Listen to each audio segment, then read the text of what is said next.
स्वागत है आप सभी का आपके इंटरमीडिएट के एक और अत्यंत ही महत्वपूर्ण क्लास में। पीछे हम लोग लगभग इंटरमीडिएट आर्ट्स के सभी विषयों की प्रश्न पत्रों की सेंटअप परीक्षा की चर्चा की, एक मनोविज्ञान का चर्चा नहीं किए थे। आप लोग का डिमांड आ रहा था कि सर इसका भी आंसर की बताइए, क्या होगा सही आंसर। प्रश्न पत्र उपलब्ध नहीं हो रहा था, तो आज के स्टूडेंट से प्रश्न पत्र मिला है।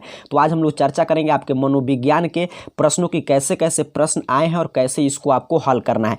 तो आप जानते हैं मनोविज्ञान में भी आपके 70 अंक के ही प्रश्न आते हैं, 30 अंक प्रैक्टिकल का रहता है। यहाँ पे आप इंस्ट्रक्शन भी देख पा रहे हैं, पढ़ना चाहते हैं तो पढ़ सकते हैं। सीधे आएंगे आपके सेक्शन ए और सेक्शन बी की बात करेंगे। पहले बात करते हैं सेक्शन ए अर्थात कि ऑब्जेक्टिव टाइप प्रश्न की। यहाँ पे देखिए 42 प्रश्न आएगा आपको फाइनल बोर्ड परीक्षा में भी, क्योंकि ये खुद बिहार बोर्ड का किया हुआ प्रश्न है, आप जानते हैं। जिसमें से 42 में से आपको सिर्फ 35 का जवाब देना होता है। एक एक अंक का प्रश्न है, 35 अंक इसके लिए आपको मिलते हैं। तो एक एक प्रश्न का बिल्कुल सही आंसर देने का मैं प्रयास करता हूँ। यह प्रश्न पत्र बड़ा महत्वपूर्ण है आपके बोर्ड के परीक्षा के लिए भी। तो पहला प्रश्न क्या कह रहा है, मानसिक लब्धि पद को किसने सर्वप्रथम प्रस्तुत किया है। प्रश्न का स्तर थोड़ा सा ठीक ठाक था, कोई ज्यादा इसको कठिन और ज्यादा आसान भी आप नहीं कह सकते हैं। तो इसमें से मानसिक लब्धि पद को किसने प्रस्तुत किया, तो एस्टर्न ने। तो बी इसका सही आंसर आपको कर देना है। चलिए आगे बढ़ते हैं, दूसरे नंबर प्रश्न की बात करते हैं। देखिए क्या कह रहा है, बुद्धि के एक कारक सिद्धांत के प्रतिपादक निम्न में से कौन है। तो आपके इसके प्रतिपादक जो हैं अल्फ्रेड बीने थे, तो इसका ये सही आंसर हो जाएगा। चलिए आगे बढ़ेंगे, आपके तीसरे नंबर प्रश्न की बात करेंगे कि तीसरा नंबर प्रश्न का सही आंसर क्या होगा। कह रहा है मनोविज्ञान में बुद्धि लब्धि पद को किसने प्रस्तुत किया। तो इसमें से एस्टर्न ने प्रस्तुत किया था, तो बी इसका राइट आंसर हो जाएगा। चौथे नंबर प्रश्न की बात करते हैं। चौथा नंबर प्रश्न है, गिलफोर्ड के बुद्धि की त्रिविमात्मक सिद्धांत में कितने कारक सम्मिलित हैं पूछ रहा है। तो उनके इस सिद्धांत में 180 कारक सम्मिलित है, तो बी आपको सही आंसर कर देना है। यहाँ से बहुत सारे प्रश्न आपको बोर्ड परीक्षा में भी देखने को मिल जाएंगे। 5 नंबर प्रश्न है, क्रेसमर ने किस प्रकार के व्यक्तित्व को साइक्लोआयड कहा है। इसका सही आंसर हो जाएगा अस्थूलकाय प्रकार को। किसको कहा है, अस्थूलकाय प्रकार को, इसका सही आंसर होगा। चलिए प्रश्न पत्र को पलटते हैं। छठा नंबर प्रश्न, व्यक्तित्व का आत्म सिद्धांत किसने प्रतिपादित किया था। इस प्रश्न का सही आंसर हो जाएगा आपका इनमें से कोई नहीं, अर्थात कि डी सही आंसर हो जाएगा। 7वां नंबर प्रश्न कह रहा है, व्यक्तित्व के आकारात्मक मॉडल का निर्माण किसने किया। तो इसका निर्माण किया था, मॉडल का जब बात है तो आलपोर्ट ने। तो यही बी इसका सही आंसर होगा। चलिए 8 नंबर प्रश्न की बात करेंगे। 8 नंबर प्रश्न है, संवेगात्मक बुद्धि पद का प्रतिपादन किसके द्वारा किया गया। तो ये दोनों मिलकर किए थे, सैलवे और मेयर। तो यही इसका बी सही आंसर हो जाएगा। 9 नंबर प्रश्न कह रहा है, किसने आत्म सिद्धांत की अवधारणा प्रस्तुत की। तो ये मास्लो ने दिया था, तो यही इसका सही आंसर हो जाएगा ऑप्शन ए। 10 नंबर प्रश्न जो आपसे पूछा गया था, सामूहिक अचेतन की अवधारणा को कहा जाता है। तो कि सामूहिक अचेतन की अवधारणा को क्या कहा जाता है, तो आधे प्रारूप कहा जाता है। तो बी इसका सही आंसर हो जाएगा। 11 नंबर प्रश्न की बात करते हैं। कह रहे सेल्डन के व्यक्तित्व का आयताकार प्रकार क्रेसमर के किस व्यक्तित्व प्रकार से मिलता जुलता है।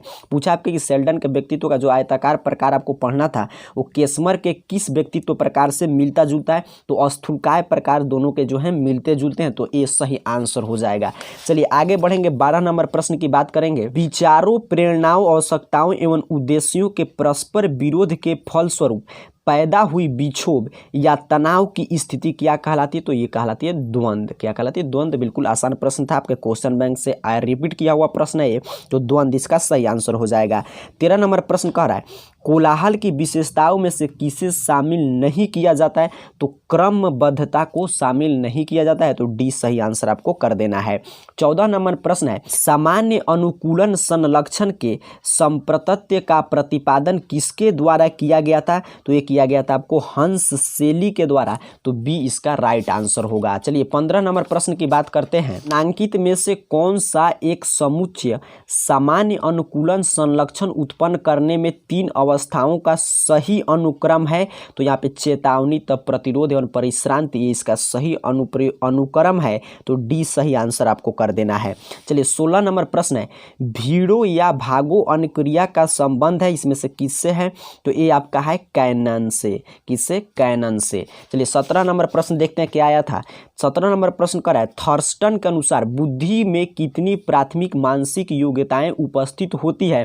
तो इसमें से कोई नहीं इसका सही आंसर होगा। होगा डी राइट आंसर आपको कर देना है। 18 नंबर प्रश्न है, अंग्रेजी के शब्द स्ट्रेस की उत्पत्ति किस भाषा में हुई है? तो इसकी उत्पत्ति आपकी हुई है लैटिन भाषा में, तो इसका डी सही आंसर हो जाएगा। अंग्रेजी के शब्द स्ट्रेस की उत्पत्ति लैटिन में हुई है, तो डी आपको सही कर देना था। चलिए 19 नंबर प्रश्न है, MMPI में कितने कथन है? तो MMPI में आपके 314 कथन होते हैं, तो ए इसका सही आंसर होगा। चलिए 20 नंबर प्रश्न कह रहा है, निम्नलिखित में से कौन असामान्य व्यवहार से संबंधित इसमें से नहीं है? तो मानसिक असंतुलन। कौन नहीं है? मानसिक असंतुलन। चलिए 21 नंबर प्रश्न की बात करते हैं, कह रहा है अपराध शास्त्र का पिता कौन है? इसमें से जो ऑप्शन दिया इसमें से पूछा आपसे अपराध शास्त्र का पिता कौन है? तो क्रेसमर। कौन है? क्रेसमर। चलिए 22 नंबर प्रश्न की बात करते हैं। 22 नंबर प्रश्न जो आया था, मेनसिया का दूसरा नाम है, इसका दूसरा नाम जो है स्थिर व्यामोह है, तो बी इसका सही आंसर आपको कर देना है। चलिए 23 नंबर प्रश्न की बात करते हैं। 23 नंबर प्रश्न कह रहा है, मनोविदालिता नामक मानसिक विकार का नाम सर्वप्रथम किसने प्रयोग किया था? इसका नाम जो है सर्वप्रथम इसमें से किसने प्रयोग किया था? तो फ्रायड ने, तो बी इसका सही आंसर हो जाएगा। 24 नंबर प्रश्न कह रहा है, निम्नांकित में से कौन एक बेमेल पद अर्थात कि ऑड आइटम जो ये चारों दिया है इसमें से कौन है? तो इसमें से मनोविदालिता जो है ये ऑड आइटम है अर्थात कि बेमेल पद है। 25 नंबर प्रश्न कह रहा है, बुलिमिया किस प्रकार का विकार है? तो ये जो आपको बुलिमिया है भोजन विकार है, तो ये इसका ए आपको सही आंसर कर देना है। चलिए आगे बढ़ेंगे। 26 नंबर प्रश्न, 16 PF को किसने विकसित किया है? तो इसको विकसित किया था आपका कैटेल ने, तो बी इसका सही आंसर हो जाएगा। 27 नंबर प्रश्न आया था, वे दबाव जिन्हें हम अपने मन में उत्पन्न करते हैं उन्हें क्या कहा जाता है? तो उन्हें बिल्कुल आसान प्रश्न है, मनोवैज्ञानिक दबाव कहा जाता है। 28 नंबर प्रश्न की बात करते हैं, कह रहा है मनोवृत्ति निर्माण को प्रभावित करने वाले कारक इसमें से कौन से हैं? तो ये सभी जो कारक आप देख रहे हैं सभी मनोवृत्ति निर्माण को प्रभावित करते हैं, तो डी आपको सही आंसर कर देना है। आगे बढ़ेंगे। 29 नंबर प्रश्न कह रहा है, लोग किस कारण समूह से जुड़ते हैं? तो सुरक्षा, स्टेटस, आत्मसम्मान सभी के कारण लोग समूह से जुड़ते हैं, तो इनमें से सही इसका सही आंसर हो जाएगा। 30 नंबर प्रश्न कह रहा है, निम्न में से कौन मानव निर्मित आपदा नहीं है? ध्यान से प्रश्न को समझ लीजिए। क्या पूछा था? मानव निर्मित आपदा नहीं, अर्थात कि कौन प्राकृतिक आपदा है, ये बात पूछ रहा है। तो इस सुनामी जो है एक प्राकृतिक आपदा है, मानव निर्मित आपदा नहीं है, तो यही सही आंसर होगा इसका। आगे बढ़ते हैं। 31 नंबर प्रश्न कह रहा है, भोपाल गैस त्रासदी कब हुई थी? तो बिल्कुल सही टिक किया गया, 1984 में आपको हुई थी भोपाल गैस त्रासदी। आप जानते हैं बड़ा ही आसान सा प्रश्न है कि भोपाल में एक बार मिथाइल आइसोसाइनेट गैस का रिसाव होने लगा था जिसमें बहुत सारे लोग मर चुके थे, तो वहीं पूछा है। चलिए 32 नंबर प्रश्न कह रहा है, 5 जून को निम्नलिखित में से कौन सा दिवस मनाया जाता है? तो बिल्कुल सही, विश्व पर्यावरण दिवस 5 जून को हर साल मनाया जाता है। 33 नंबर प्रश्न कह रहा है आपसे, अंतर्राष्ट्रीय प्राकृतिक आपदा दिवस किस दिन मनाया जाता है? तो 2 अक्टूबर को अंतर्राष्ट्रीय प्राकृतिक आपदा दिवस मनाया जाता है। 34 नंबर प्रश्न है, साक्षात्कार में कितने चरण होते हैं? तो 2 चरण होते हैं। कितने चरण होते हैं? 2, डी सही आंसर हो जाएगा। 35 नंबर प्रश्न है, परामर्श का उद्देश्य क्या होता है? तो परामर्श का उद्देश्य जो आप देखते हैं विकासात्मक, निरोधात्मक, उपचारात्मक, इनमें से सभी इसका सही आंसर हो जाएगा।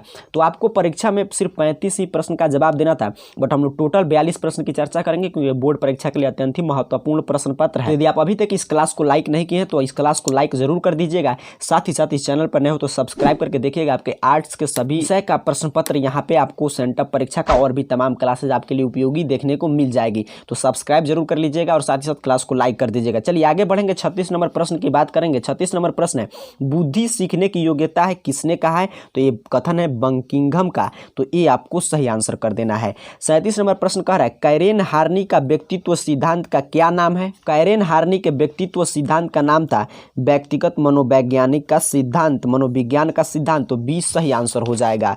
38 नंबर प्रश्न कह रहा है, किसने आदर्श सकारात्मक आदर का संप्रत्यय दिया है? तो इसमें से किसने दिया है? रोजर्स ने, तो सी आपको सही आंसर कर देना है। 39 नंबर प्रश्न है, सामान्य अनुकूलन की किस अवस्था में व्यक्ति बीमार हो जाता है? तो परिश्रांति की अवस्था में व्यक्ति बीमार हो जाता है, तो 39 नंबर प्रश्न का सी सही आंसर हो जाएगा।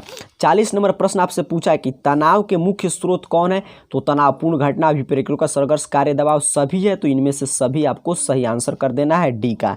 चलिए आगे बढ़ेंगे। 41 नंबर प्रश्न, उत्तम स्वास्थ्य हेतु किस भारतीय मनीषी ने अष्टांग मार्ग प्रतिपादित किया था? आपसे पूछा अष्टांग मार्ग किसने दिया था इसमें से? तो पतंजलि ने, तो सी इसका सही आंसर हो जाएगा।